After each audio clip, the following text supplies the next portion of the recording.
Whatever happens tomorrow morning in Bermuda, at one level, the America's Cup is already New Zealand's Cup. Not on the water yet, but certainly before it.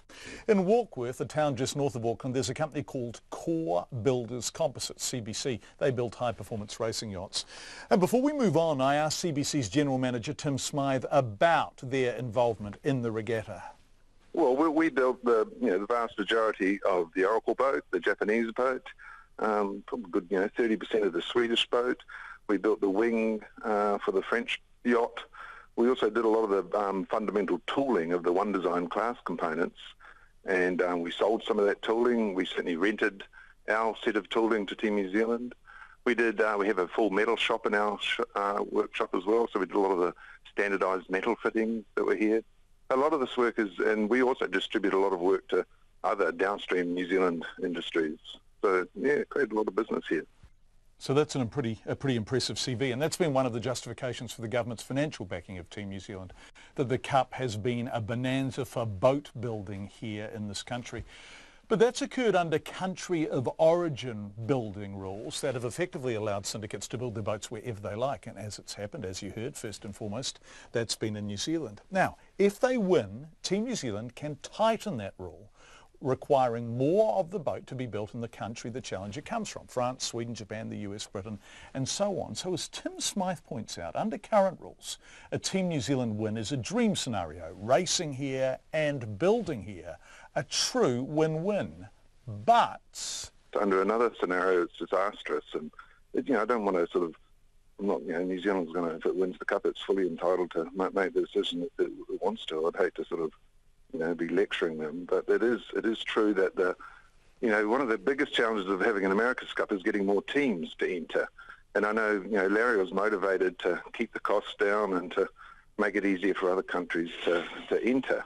Now, what you have to realise is that if you're a challenger in the America's Cup, the last thing you want to see is too many other challengers, because it makes it harder for you to compete. So the challengers will typically, band together and create set of rules which they think favour them and don't necessarily favour the other teams.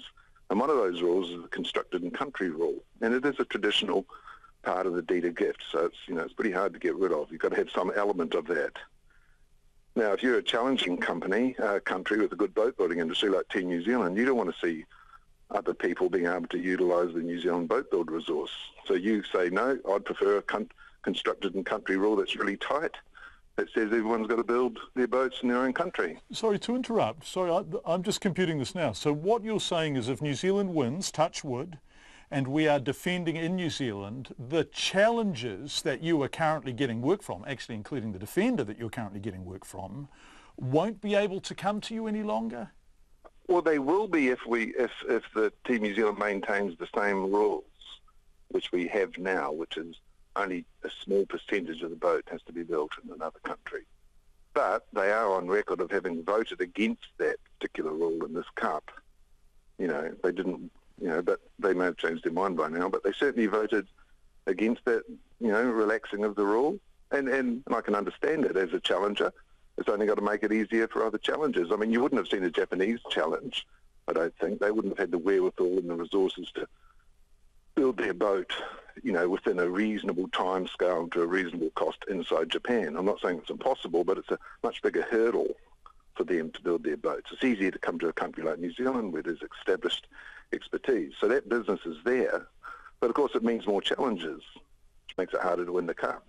So the Cup's pretty complex like this. Yes, and there's an irony appearing to me, because when we talk about the America's Cup, we say it's great for tourism, and we also say it's great for the boat building business, the work you guys do. But what you're saying is that potentially, if New Zealand says your boat has to be country of origin, actually it's going to be bad for business. Oh, well, yeah, we'd have to pack up and go overseas to build our boats. We'd have to go back overseas to build the boat, which would be a shame, because we like it here. We came down here because there was good skills and good talent down here in New Zealand. And I mean, we would be able to survive. I mean, we've got enough work in these other areas, which I've talked about, to keep us going. So we could stop building America's Cup class yachts. But that's no good for our team. If our team's going again, they'll want us, we'd have to go overseas to build that part of it. We could send people overseas, I suppose, to build it. But we wouldn't have all that other work for all those other teams. That would be a shame. So what's the best thing for the industry, the phenomenal boat building industry in New Zealand, if and when, touch wood, New Zealand wins the America's Cup? What would make this a true bonanza for people doing the work you're doing?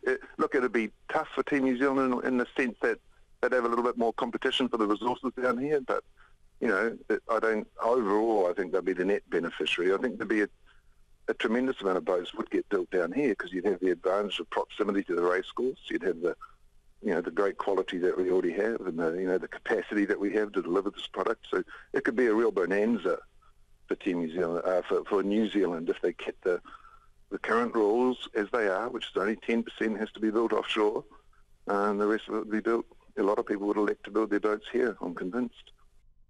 That's Tim Smyth, who is doing amazing boat building in Warkworth and hopes to be able to keep doing so, but can only do so if the Defender allows the current non-country of origin boat building rules to stand. If Team New Zealand is defending and says nope, they don't, he will have to take his operation offshore. Fascinating business.